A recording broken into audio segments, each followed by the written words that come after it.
Manchester United was a club that dominated English football under Sir Alex Ferguson. 13 Premier League titles, 2 Champions Leagues, and a legacy built over 26 years. But since his retirement in 2013, the club has been in decline. United have had older-class players, spent billions on transfers, and changed multiple managers.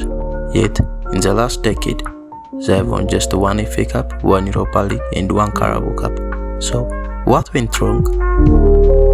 When Ferguson left, he didn't just leave an empty seat in the dugout. He left a leadership vacuum. He wasn't just a coach, he was the man who controlled everything at the club, from tactics to recruitment to mentality. His presence alone was enough to set high standards. The man who replaced him, David Moyes, was handpicked by Ferguson himself. But there was a problem. Moyes inherited a squad built for Ferguson's style, not his own. The transition was rushed, and with no proper structure in place, the downfall began immediately. Moyes was sacked in less than a season, but the other managers who followed, Van Gaal, Mourinho, Solskjaer, and Ten Hag, all faced the same fate. Each manager brought different ideas, different players, and different tactics. The result? A club that kept resetting every few years instead of building a clear footballing identity. One of the biggest problems post-Ferguson managers have faced is United's approach to transfers. Under Ferguson, United signed players with a clear purpose, players who fit his system. But after him, the transfer strategy became chaotic. Instead of finding players for a style of play, United focused on signing big names without a plan. Since Ferguson retired, United has spent over £1.5 billion on new signings. But how many of those signings actually worked? Di Maria came for £60 million, a British record transfer fee at the time, and left after 1 season. Alexis Sanchez was one of the highest paid players in the world, but failed completely. Maguire, Sancho, and Antony hit transfer fees, but inconsistent performances.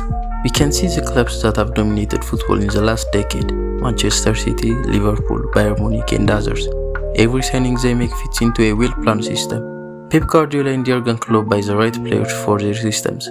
Klopp, especially, is well known for building a team with very limited investment from FSG, the owner of Liverpool Football Club. But at United, managers change, tactics change, and players are brought without long-term vision. When we think of the best teams in the world, they all have one thing in common: a clear playing style.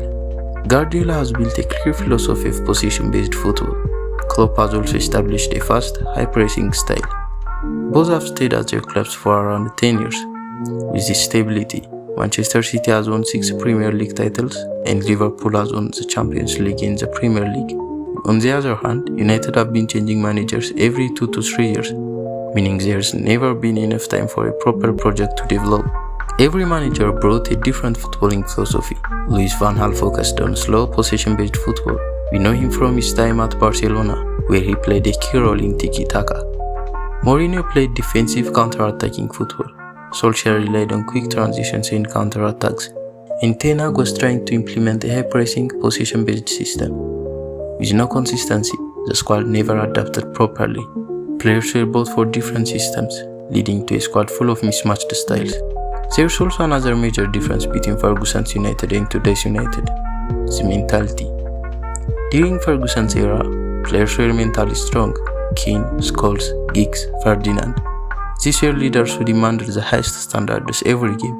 But in the post-Ferguson era, we've seen dressing room conflicts, a lack of accountability, and a weak mentality. Players arguing with managers, dressing room leaks to the media, and a general lack of leadership. Roy once said, "There's no fear factor at Old Trafford anymore."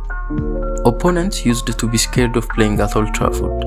Now teams come in believing they can win, and until the squad mentality improves, United will continue to struggle. So the big question is, can United return to the top? Probably. The only thing we can say is, we hope.